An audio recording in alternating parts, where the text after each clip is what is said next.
Greetings, friends and fellow rebels, and welcome to today. For me, it is a solar eclipse. For you, that has happened in the past. However, eclipse energies will last. You'll be feeling it the week before, you'll be feeling it the week after. Although, with some eclipses, you could be feeling it for several years after, as much as 7 years if the total eclipse is right over your head. So, I have to be a little careful about how I do this because I might mess my words. Some of us are very solar centered, solar centric, that is, about love, about life, about the promotion of life. And those of us who live in the sun tend to be more affected by eclipses than most others. So if you're a Leo, sun sign Leo, or it's prominent in your chart, you need to be especially good to yourself on eclipse day. That said, let's get on to the topic of discernment, because that's a really important one right now. We all need to know that what we're perceiving, what we're hearing is, well, we need to know when it's the truth and when it's a fabrication created to drive our behavior in a certain direction or to push our attention in a certain direction. In some cases, that could be for the good, but not all, and in fact, not most. So, developing discernment. We have talked about the need to go within, to peel off all of the layers of what's expected of us, because those responsibilities, those personas, require that we narrow down what we are. They require certain filters, certain perceptual filters, so that we are fitting a certain role. And for the most part, our roles narrow our focus. They narrow down what we are. We wind up pulling the energy, pulling the attention, holding the perspective of the archetype that we're carrying when we fit that role. But if you want to know truth, you want to be as broad as possible. If you have to pick an archetype in order to see and discern truth, I would suggest the archetype of the seer or the knower would be the direction to go for that. The archetype of the proverbial psychic, the proverbial mage, because those people, that archetype is known for its ability to discern. And that's one that won't trip you up like some of the other ones will. And that is because with the other ones, you're casting energy outside of yourself for a specific outcome. For instance, the parent archetype, the mother or father, you are putting energy into your world to make your children safe and to have them thrive. And because that's the reality you're putting out in the world, anything that contradicts that, that's something required by your tribe or by your community that's necessary and important and considered to be good, isn't, your perceptions are going to push back against that. You're not going to want to see it. It's not going to be real for you, even if by universal law, by universal perception, it is real. Now, if you want to develop good discernment, again, you need to peel back the layers to your core, stand in source and ask, and want the truth more than you want anything else. And be willing to step away from the responsibilities and from the perceptions of the herd, the tribe, the community. Be willing to step outside of it if that's what it takes to know the truth, to understand and to see it, and to know a lie when you see it.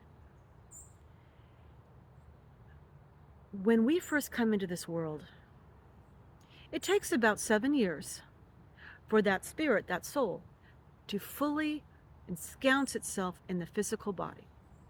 So for the first 7 years, a child is otherworldly. A child can see in both worlds, the world that they came from, the dimension they came from before they were born here, and then this world.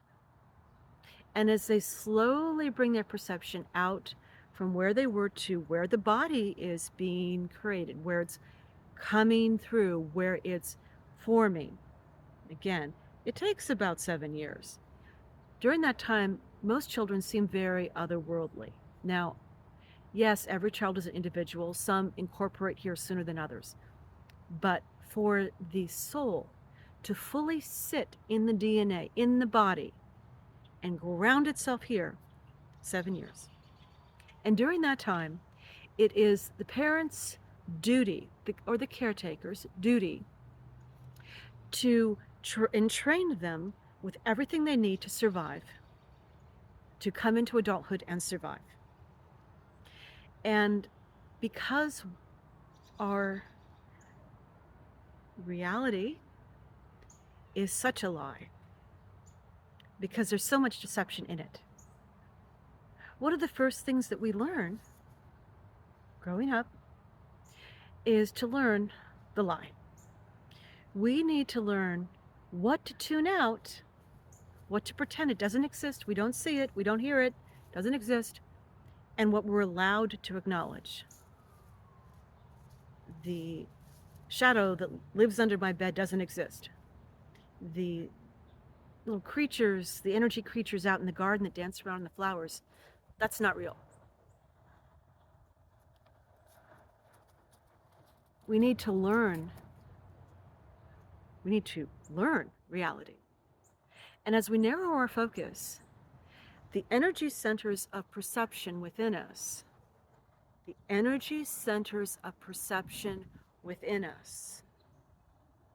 filter, they narrow, they close up. There are different things that we could imbibe, the fluoride in our water. Don't get me started on what's in our vaccinations. The additives in our food, many, many different things that help that process along, that help us close down the energy centers of our body so there is less energy flowing through and less ability to discern and perceive what is on a higher vibratory level. So it's not a distraction. We can focus on reality. What is of this very physical and very dense world, and nothing on the borderland, and some of the things that are in the physical world get completely tuned out as well. We notice people who are able to see more. We call those people intelligent or wise because they don't allow their perceptions to completely close, and they're not exposed to things that force it. One of the antipsychotic, the antidepressant, the anti-anxiety medications, part of what those do is it shuts down your ability to perceive. So you're no longer distracted by those things. You're no longer overwhelmed by feeling other people's emotions. Thus, you don't feel anxiety anymore. You're no longer overwhelmed by or disturbed by entities or perceptions or precognitions of what might occur. And therefore, you're no longer depressed. You're only able to see what's right in front of you, what's acknowledged by society, by the baseline of society. We are trained and conditioned to be part of the herd. And if you want true discernment, you have to untrain that.